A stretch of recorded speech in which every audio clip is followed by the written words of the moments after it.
100 बच्चों की लाश पे आंसू बहाना पड़े। ये कैसी जिंदगी है हमारी?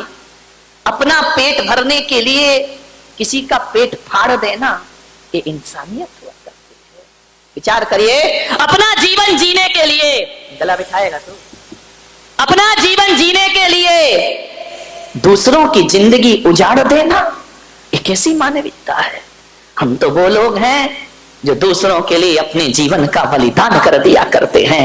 महात्मा बुद्ध जब जा रहे थे जंगल से, एक शेरनी हिरनी का शिकार कर रही थी। महात्मा बुद्ध ने कहा, ठहरो, ये मत करो।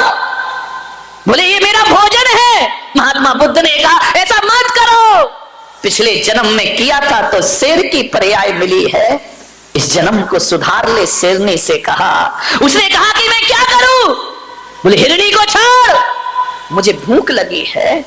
महात्मा बुद्ध ने अपना हाथ शेरनी के मुंह में दे दिया, तुझे भूख मिटाना है तो मुझे खा के भूख मिटा ले, लेकिन उस बकरी को, उस हिरनी को छोड़ दे। कहते हैं जैसे ही महात्मा बुद्ध ने अपना हाथ शेरनी के मुंह में दिया, शेरनी मुंह फेर लिया करती है कि मैं हिंदुस्तान की और पशुओं की संस्कृति जानती हूं, हम साधुओं का भक्षण नहीं किया करते हैं। ध्यान रखिए, एक जानवर में इतनी अकल होती है, एक पूंछ वाला इतना समझदार है, कि मूछ वाले को क्या हो गया है? ध्यान रखिए, इसको अकल ही नहीं आती है, पूंछ वाला सुधर रहा है। विचार करना है। मुझे कुछ दिन पहले कुरान मजीद भेंट की गई इस बारामती में, मैंने उसका पहला पेज पढ़ा और उसी में एक शब्द आया जो मेरे भीतर को आंदोलित कर गया।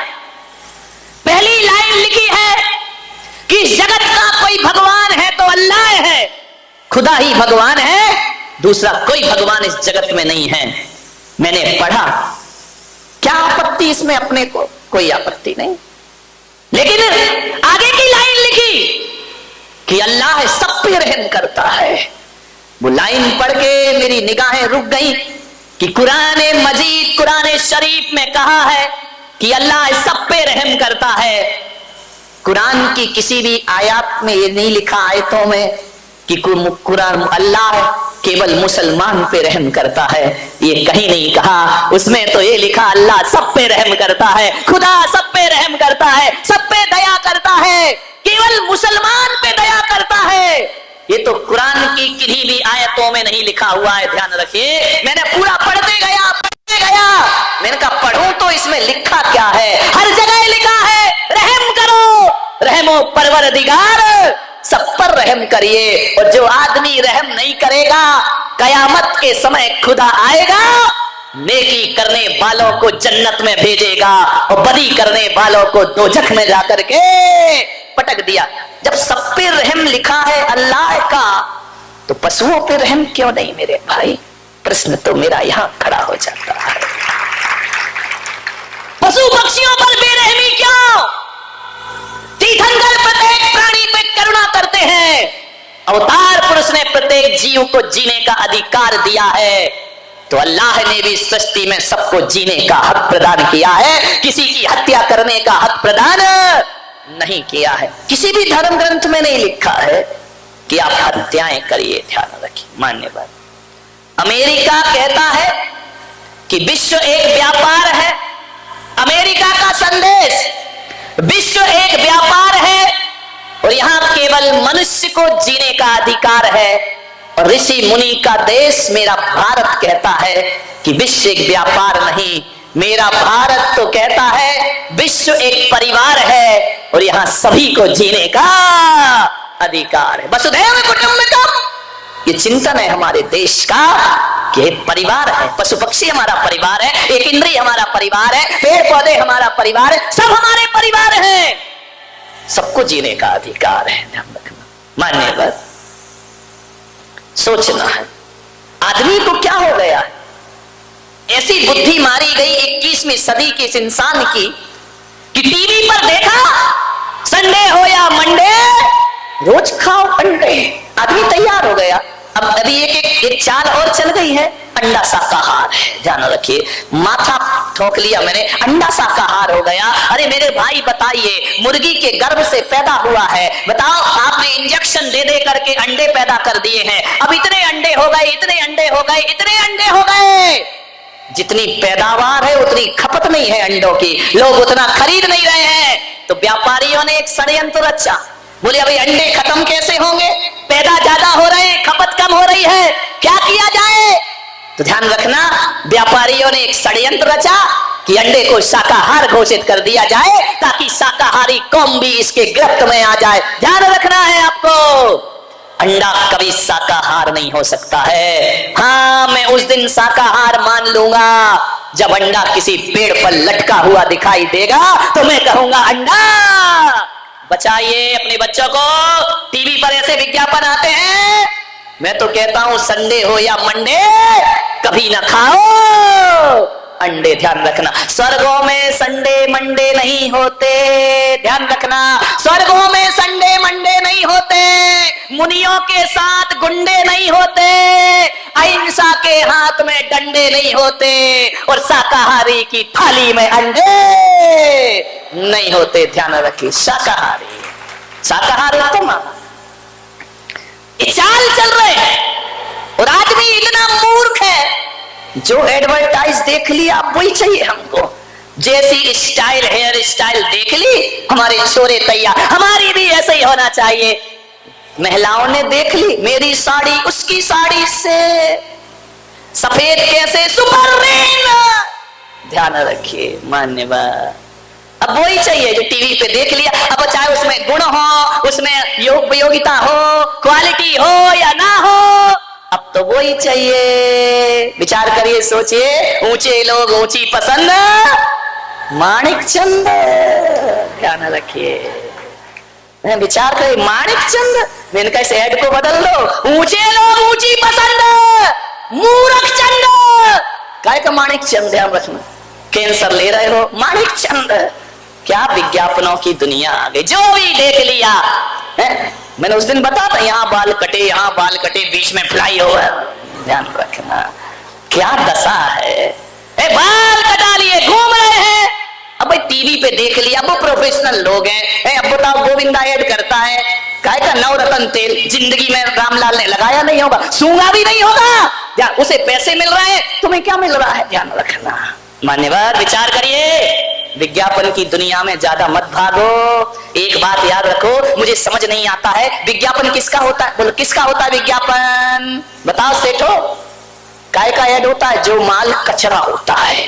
ध्यान रखना, बड़े बड़ाई ना करें, बड़े ना बोले बोल, वो हीरा मुख से ना कहे लाख हमारा मोल। ध्यान रखिए, जिसका ऐड चल रहा है वो कचरा ही होगा।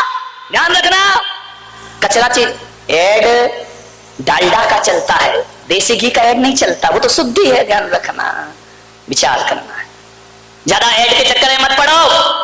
हम समझदार हैं या जानवर समझदार, मुझे समझ नहीं आता है। एक शाकाहारी प्राणी, एक गाय को, एक बकरी को, एक हाथी को, एक घोड़े को कितना भी टीवी पे ऐड दिखाओ कि संडे हो या मंडे खाओ अंडे, आदमी शुरू हो जाता है। कभी देखा कोई भैंस विज्ञापन देख के अंडे खा रही हो, कभी जिंदगी में नहीं खाया करती। ध्यान रखिए, ये शाकाहारी प्राणी पर कितना भी ऐड कर लो, कितना भी पोस्टर लगा दो, कितने भी बैंड बजा दो, बकरी कभी भी पत्ती के अलावा कुछ नहीं खाएगी। घास, गाय घास के अलावा कुछ नहीं खाएगी। आदमी तो छोड़ो, आदमी तो गाय भी खा जाता है, और गाय का चारा भी, लालू चारा ही खा गए गाय का। ध्यान वारे आदमी क्या क्या पचा लेता है, पेट्रोल पचा रहा, यूरिया पचा रहा है। विचार करिए, और तो और जिंदा तो छोड़ो, हमारे देश में तो ताबूत घोटाला भी हो जाया करता। विचार करिए, क्या दशा है इस देश की, क्या खाना, क्या विज्ञापन के पीछे मत भागो। कितनी भी 21वीं सदी विकास कर ले, बकरी पत्ती ही खाती है, गाय घास ही खाएगी, शाकाहारी प्राणी है। इनको लाख कोशिश करो कि मांस खा ले, भूखे मर जाएंगे, लेकिन मांस, इतनी अकल तो जानवर में भी है। आदमी तुझे क्या हो गया है, तू अंडे भी खाता है, तू मछली भी खाता है, तू मांस भी खाता है। विचार करिए, क्या हो गया आदमी की बुद्धि को, पढ़ा लिखा है, समझदार है, लेकिन लेकिन कुछ एक आदमी से मैंने पूछा कि तुम अंडे क्यों खाते हो, मांस क्यों खाते हो? अरे बोले महाराज ताकत मिलती है, मांस से ताकत मिलती है। ध्यान रखना, जो ताकत 2 अंडों में मिला करती है ना, उससे डबल एनर्जी 1 गिलास गौ माता के दूध में प्राप्त हुआ करता है। अरे दूध पियो मेरे भाई, विचार करिए, बच्चों को समझाओ क्या क्या खा रहे हैं। एक बच्चा खा रहा था क्या, अरे बिस्किट बिस्किट क्या क्या आती है बाजार में, पिज्जा आता है, बिस्किट आते हैं, बर्गर आता है, वो खा रहा था। मैंने कहा बेटा गूगल में सर्च कर, उसने सर्च किया, ऐसी चॉकलेट खा रहा था जिसमें लिखा था बीफ, जिसमें गाय का मांस डला हुआ, और जैन बच्चे खा रहे हैं। विचार करिए, आप ध्यान रखिए, आप देखिए आपका बच्चा क्या खा रहा है क्या नहीं खा रहा है। ऐसा ना हो कि धीरे धीरे तुम्हारा बच्चा मांसाहारी बन करके तैयार हो जाए। आप शाकाहार खिलाते रहोगे, बच्चा मांसाहारी हो जाएगा। अप्रत्यक्ष रूप में जैनियों तुम्हारे घर में भी गलत चीजों का प्रवेश हो चुका है, ध्यान रखना। परोक्ष रूप में अंडे आ गए तुम्हारी रसोइयों में, खुलेआम तो नहीं आए हैं, कभी पेस्ट्री में, कभी केक में, कभी पिज्जे में, कभी इसमें, कभी उसमें अंडों का प्रवेश हो गया है। और एक बार तुम्हारे रसोई घर में अंडे आ गए तो उसे निकालना बहुत मुश्किल का काम हो जाया करता है। समय रहते हमें इसके खिलाफ एक मोर्चा तैयार करना है मेरे भाई। सोचना है क्या ताकत मिलती है उससे। भगवान ने हर पार्ट के लिए एक एक वनस्पति का आविष्कार किया है। कभी अखरोट देखना, अखरोट देखा है? उसका छिलका निकाल के उस अखरोट में जो रेखाएं बनी है और जिस तरह से वो बना है, अखरोट को देखो या अपनी खोपड़ी को देखो, एक से बनते हैं, ध्यान रखना। आदमी की खोपड़ी भी अंदर से ऐसी है जैसा अखरोट है। इसका मतलब ईश्वर कहता है कि यदि सिर संबंधी कोई तकलीफ हो तो अखरोट खाओ मेरे भाई, तुम्हारे जीवन में आ। बच्चों को समझाइए, आलू खा रहे हैं, अंडे खा रहे हैं, आलू खाओगे तो भालू जैसे तो चलोगे ही चलोगे मेरे भाई। ध्यान रखना, हजारों रुपए लाखों रुपए बर्बाद करते हैं जिम जाने में, क्यों? स्लिम बॉडी चाहिए, ये मोटी बॉडी नहीं चाहिए। समझाओ उन्हें, स्लिम बॉडी चाहिए तो स्लिम चीजें खाइए। भेड़ खाओगे, बकरी खाओगे तो कहां से स्लिम हो जाओगे? ध्यान रखिए, स्लिम खाना है ना, भिंडी खाओ, कितनी दुबली पतली होती है बेचारी, बिल्कुल स्लिम बॉडी ऊपर से नीचे तक। भिंडी खाइए। लाल गाल करना है, लाल पाउडर मत लगाओ, लाल टमाटर लाल एप्पल खाइए, गाल लाल लाल। देखो सबकी व्यवस्था है, सोचना है आपको। बादाम, ये जो आंखें हैं इनका आकार बादाम जैसा है, ध्यान रखना। देखो तो भगवान की कारीगरी तो देखो, आंखें किसके समान है? बादाम जैसी। आंखों की तकलीफ हो, बादाम खाओ मेरे भाई, आंखों में रोशनी आ जाएगी। काजू, 2 काजू को ऐसा करो तो कान बन जाते हैं, ध्यान रखना। बनावट बनावट भगवान ने इसके लिए पैदा किया इनको। 2 काजू यहां लगाओ, कान बन जाते हैं ना।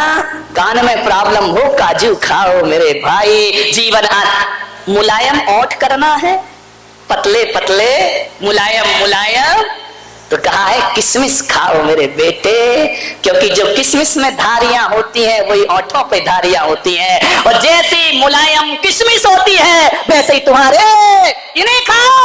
दांत में प्रॉब्लम हो, अनार खाओ मेरे भाई, जैसे अनार में दाने होते हैं वैसे हमारे मुंह में भी दांत हुआ करते। ये विचार ऐसे समझाओ अपने बच्चों को, ध्यान रखिए। नहीं समझाते हो, विचार करना है, आप हड्डियां मजबूत करना है। गन्ना खाओ, गन्ना का डिजाइन हड्डी जैसे ही तो है मेरे भाई, ध्यान रखना।